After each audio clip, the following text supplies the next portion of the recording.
주님께서 우리의 영역에서 우리가 해야 할 일을 나의 증인이 되라 라고 명령하셨는데, 거기에 또 그 앞에 수식된 말이 있습니다.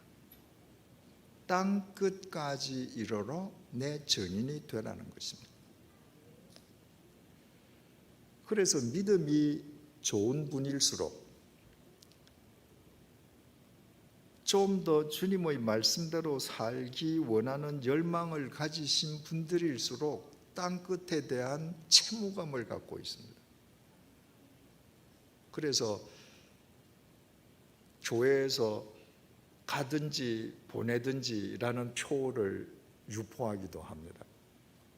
다 주님의 명령에 따라서 땅 끝을 공간적으로 먼 곳이라고 생각하기 때문에 내가 직접 보따리 싸서 땅 끝으로 가든가 아니면 땅 끝에 가 있는 선교사들을 후원하든가 그래야 마음속의 빚을 갚을 수 있다고 생각합니다. 그런데 여러분, 땅 끝까지 이르러 내 증인이 되라고 말씀하신 그분은 베드로나 바울이 아닙니다. 이 명령을 내리신 분은 주님이십니다. 주님은 요한복음 1장 1절에 의하면 태초에 말씀으로 성부 아버지와 함께 천지를 창조하신 분이십니다. 그분은 당신이 창조하신 천지가 어떤 모양을 이루고 있는지 아시는 분이에요. 예수님의 이 말씀을 들은 사람들은 2000년 전에 이 세상을 평면으로 생각했습니다. 이 세상을 저 끝까지 가면 저 제일 끝에는 10년의 절벽이 있다는 거예요. 그리고 끝이 있다는 겁니다. 그래서 예수님께서 땅 끝까지 이르러 내 증인이 되라고 하셨기 때문에 땅 끝은 공간적으로 제일 먼 곳입니다. 그런데 삼위일체 하나님께서 창조하신 이 땅은 평면이 아닙니다. 동그란 구입니다. 그래서 갈릴레오에 의해서 지구가 동그랗다는 게 발견되어졌는데도 사람들은 옛날의 관습과 생각으로 이 구조를 해석합니다. 그러니까 지금도 땅끝은 제일 먼 데예요. 여기도 땅끝이죠. 만약에 땅끝을 한국 사람들이 생각하는 것처럼 저 아프리카나 남미다 라고 생각해서 예수님의 이 명령에 순종하기 위해서 우리가 다 보따리 싸들고 아프리카나 남미로 간다고 하십시다. 거꾸로 아프리카나 남미에 살고 있는 크리스찬들은 땅 끝까지 이르러 증인이 되기 위해서 다 보따리 싸들고 한국 와야죠. 하나님이 창조하신 지구는 둥굽니다. 그래서 어느 방향이든지 내가 땅 끝을 향해서 한 방향으로 계속 나아가면 지구를 한 바퀴 돌아서 내가 서 있는 지금 이 현장으로 옵니다. 땅 끝은 공간적으로 먼 곳이 아니라 지금 내가 두 발 딛고 서 있는 곳입니다. 내가 두 발 딛고 서 있는 곳이 땅 끝을 향한 출발점인 동시에 종착점인 것입니다. 그래서 내가 두 발 딛고 서 있는 이곳이 땅 끝임을 알고 이곳에서 예수를 위해 내 생명을 거는 마르티스, 증인으로 살 수 있는 사람이 공간적으로 지리적으로 먼 곳에 가서도 주님의 증인으로 살 수 있지, 가장 나를 잘 아는 나와 가장 가까운 사람들이 함께 나와 더불어 사는 내 삶의 현장에서 예수의 증인으로 못 사는 사람이 멀리 가서 증인으로 산다. 여러분 가능합니까? 그건 연기죠. 모르는 사람들 앞에서 연기하는 거죠. 진짜 증인은 나를 잘 아는 사람, 흉허물 없는 사람 앞에서 내가 저 사람은 예수의 증인이라고 인정받는 삶을 사는 사람입니다. 그렇다면 우리가 두 발 딛고 있는 이 현장이 땅끝의 출발인 동시에 종착점이라는 걸 우리가 깨닫고 나면 제일 첫 번째 땅끝은 두말할 것도 없이 우리 가정입니다. 우리의 가정에서 우리가 예수의 마르티스로 살아야 합니다. 오늘 저녁은 땅끝인 가정에 대해서 한번 생각을 해보십시다. 여러분, 어떤 가정을 막론하고 어느 사회에서나 가정은 정말 중요합니다. 왜냐하면 가정은 한 사회와 한 국가를 구성하는 기본 단위이기 때문에 가정에서부터 사회가 출발하고 국가가 이루어집니다.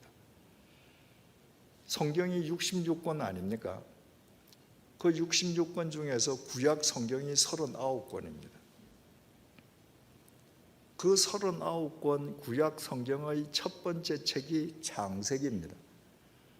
창세기를 그대로 뜻풀이를 하면 이 세상을 창조한 기록이라는 얘기예요. 하나님께서 이 세상을 어떻게 창조하셨는지 보여주는 내용의 책이 됩니다. 그런데 창세기라는 그 제목은 적절한 제목이 아닙니다. 구약 성경은 히브리어, 아람어로 기록되어 있는데 그 구약 성경 히브리어 원전에 창세기라는 제목이 붙어 있지 않습니다. 본래 구약 성경 39권에는 책마다 제목이 없었습니다. 그런데 제목이 없이는 인용할 때 어렵기 때문에 랍비들이나 율법사들, 서기관들이 전부 그 개별적인 책의 제일 첫 번째 단어를 그 책 제목으로 가름했습니다. 창세기에 나와 있는 히브리어 첫 번째 단어가 브레시트라는 겁니다. 브레시트라는 것은 태초에라는 말이에요. 그래서 굳이 히브리어 원전에서 창세기의 제목을 논한다면 브레시트입니다. 태초에입니다. 태초에하고 천지를 창조한 기록하고는 다르죠. 그런데 이 히브리어 성경을 주전 250년에 헬라어로 최초로 번역을 했는데 그 번역한 성경을 들어보신 분 계시겠습니다마는 70인역이라고 합니다. 그 70인역이 히브리어 성경을 헬라말로 번역을 하면서 이 브레시트, 태초에라는 말을 헬라어 게네시스라고 번역을 했습니다. 이 게네시스를 영어로 옮기니까 제네시스입니다. 자동차 제목이죠. 그런데 이 제네시스, 헬라말로 게네시스라고 하는 것은 기원, 발생 이런 말입니다. 그런데 우리말 성경을 번역하시는 분들이 이 히브리어로 브레시트, 헬라어로 게네시스를 번역을 하면서 창세기라고 제목을 붙인 겁니다. 그러니까 1장부터 50장까지 이루어져 있는 창세기가 온통 이 세상을 창조하신 기록으로 다 엮어져 있는 것처럼 오해하게 만들었습니다. 그런데 어떻습니까? 하나님의 천지 창조의 이야기는 창세기 2장에서 끝납니다. 창세기는 절대로 창세의 내용이 아닙니다. 그럼 3장부터 무슨 내용인가? 창세기는 굳이 창자를 넣어서 제목을 붙이자면 창가정기입니다. 하나님께서 아담과 하와라는 가정을 만드셨습니다. 그들이 타락했습니다. 그래서 하나님께서 노아라는 가정을 택해서 인류의 역사를 새로 시작하셨어요. 그들이 또 패역해졌습니다. 그래서 하나님께서 아브라함이라는 가정을 부르십니다. 그리고 그 아들 이삭 가정, 손자 야곱 가정을 통해서 어떻게 이스라엘 민족 공동체를 이루고 국가로 나아가는 기틀을 만들었는가? 이게 창세기예요. 그러니까 제목을 붙이자면 창가정기가 되어야 합니다. 성경 제일 첫 부분부터 가정의 중요성을 우리에게 일깨워주고 있는 것입니다. 왜? 그것이 우리가 증인으로 살아야 할 첫 번째 땅끝이기 때문입니다. 가정이 어떻게 시작됩니까? 두말할 것도 없이 한 남자와 한 여자가 결혼함으로 말미암아서 가정이 시작이 됩니다. 그러므로 우리가 우리 가정을 땅끝으로 삼아서 우리 가정에서 땅끝의 증인으로 바르게 살기 위해서는 결혼이 어떤 의미인가? 그 의미를 바르게 파악하는 것이 중요합니다. 그래서 남편과 아내, 아버지와 어머니가 그 땅끝의 현장인 가정에서 하나님께서 정해주신 결혼의 의미에 맞는 삶을 살아갈 때 자식들은 그 삶 속에서 동화되는 거예요. 그 가정은 믿음의 땅끝이 되지 않을 수 없는 것입니다. 하나님께서 인간에게 결혼의 제도를 주시면서 결혼을 뭐라고 정의하고 계시는가가 오늘 본문입니다. 마가복음 10장 6절에서 9절을 보시겠습니다. 창조 때로부터 사람을 남자와 여자로 지으셨으니 이러므로 사람이 그 부모를 떠나서 그 둘이 한 몸이 될지니라. 이러한즉 이제 둘이 아니요 한 몸이니 그러므로 하나님이 짝지어 주신 것을 사람이 나누지 못할지니라 하시더라. 주님께서 결혼을 어떻게 정의하셨는가? 사람이 그 부모를 떠나서 남자와 여자가 그 둘이 한 몸이 되는 것이다.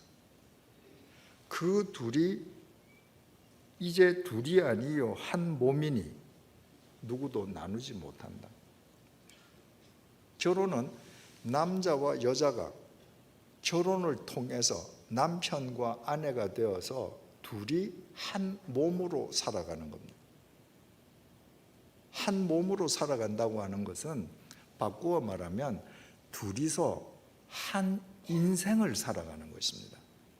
여러분, 여기에 이씨집이 있고 여기에 박씨집이 있습니다.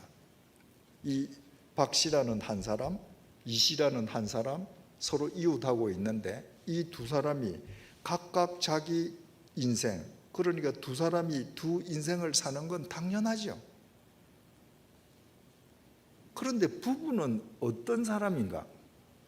전혀 다른 두 사람이 두 인생이 아니라 한 인생을 사는 것입니다. 여러분, 출생에서부터 죽음까지 한 인간의 일생을 크게 세 시기로 분류할 수 있습니다. 첫 번째 시기는 태어나서부터 결혼할 때까지 시기입니다. 이때는 뭐 부모하고 살든지 아니면 부모하고 살면서 성인이 되어서 공간적으로 독립해서 나오든지 간에 바로 자기 혼자서 자기 한 인생을 사는 시기입니다.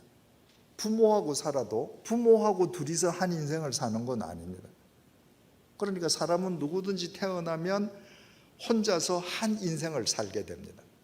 그러다가 결혼하면 남편과 아내가 두 인생이 아니라 한 인생을 삽니다. 어느 때가 되면 하나님께서 두 사람 가운데 한 사람을 먼저 데리고 가세요. 그럼 한 사람만 남게 됩니다. 그러면 남은 한 사람이 혼자서 먼저 간 사람의 목까지 합쳐서 두 인생을 사는 겁니다. 그러니까 인생은 혼자 한 인생을 살던 사람이 배우자를 만나서 둘이서 한 인생을 살다가 한 사람이 먼저 하나님 부르심을 받으면 남은 사람이 먼저 간 사람 목까지 혼자서 두 인생을 사는 것. 이렇게 시기별로 구별할 수 있습니다. 자, 결혼은 각각 혼자 살던 두 사람이 한 인생을 사는 것입니다. 둘이서 한 인생을 살 수 있는 사람은 부부밖에 없습니다.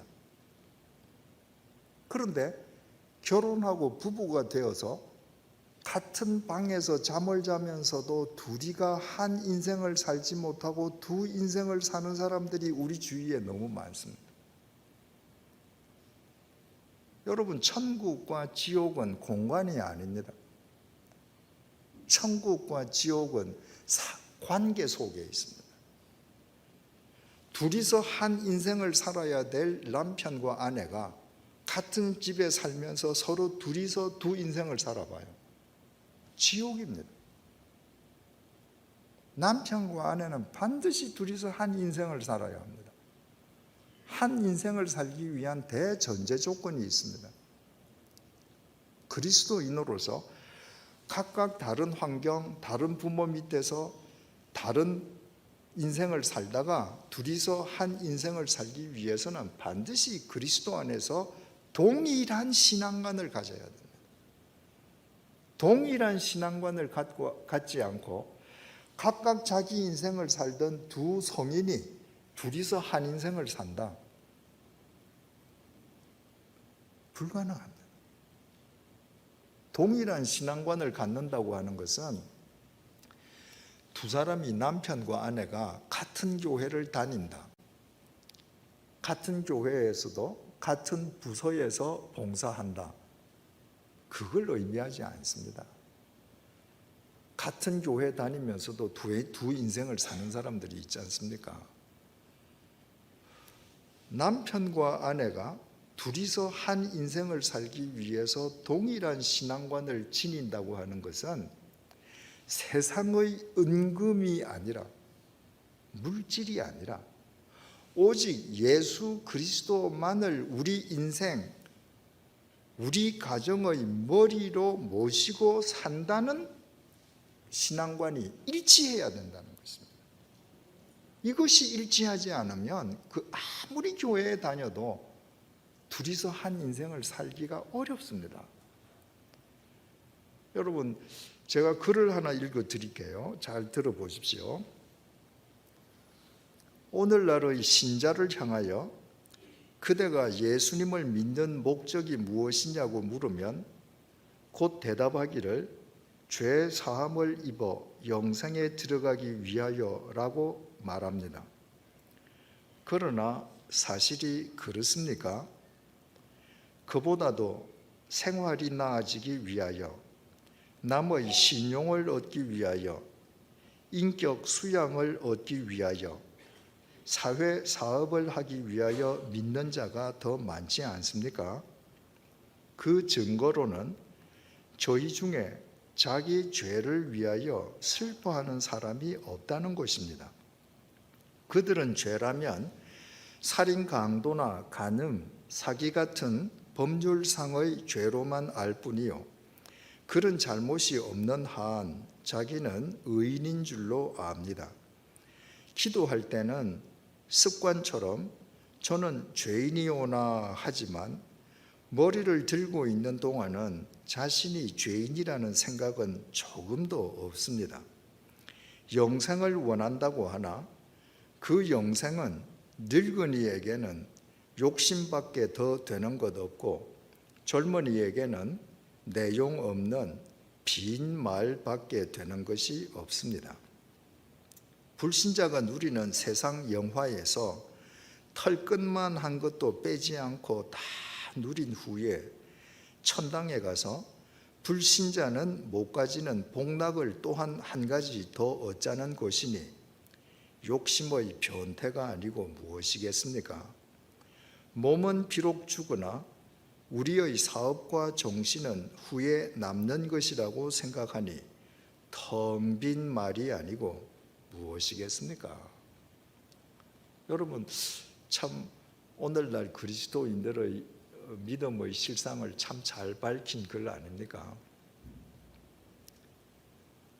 하나님 나라 천국 믿는다고 하면서 천국을 믿고 천국이 목표가 되면 이 세상에서 사는 방법이 달라야 하는데 이 세상 사람들하고 똑같이 출세하고 더 많이 먹고 더 많이 가지고 더 큰 아파트 살고 더 큰 자동차 몰고 이게 삶의 목적이에요. 그러면서 천국 가겠다고 그래요. 이처럼 세속적인 가치관을 우선순위로 삼는 한 누군가가 그리스도 안에서 한 몸을 이루자라고 할 때 그러지 않은 사람이 반드시 그 사람의 발목을 잡거나 그 앞을 가로막게 됩니다. 둘이서 한 인생이 안 됩니다. 여러분, 오늘날 그리스도인들의 실태를 그대로 적나라하게 기록한 것 같은 이 글은 오늘날의 글이 아닙니다. 지금부터 84년 전에 1935년에 김교신 선생이 쓴 글입니다. 사람들은요, 거슬러 올라가면 그때 초대교회, 사도행전이 말하는 초대교회가 아니라 1885년에 선교사들이 들어와서 이 땅에 교회가 세워지고 그때 대한조선 반도의 초대교회 교인들은 다 순수했고 믿음이 더 좋았고 다 천사들 같았고 이렇게 착각합니다. 1935년이면 선교사가 와서 복음을 전한 지 50년째 되는 때입니다. 대한민국 기독교 역사의 초기에 해당합니다. 그때 뜻있는 김교신 선생이 볼 때 참다운 그리스도인이 없었습니다. 왜 그런지 아십니까? 우리 속에 있는 죄성 때문입니다. 100년 전이라고 인간의 죄성이 더 엷었습니까? 아닙니다. 똑같습니다. 2000년 전이나 지금이나 똑같습니다. 그러므로 부부가 예수 그리스도 안에서 정말 거듭난 심령으로 주님만을 주인으로 모시는 동일한 신앙을 갖지 않는 한 그 가정을 둘이서 한 인생을 사는 믿음의 땅.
어렵습니다.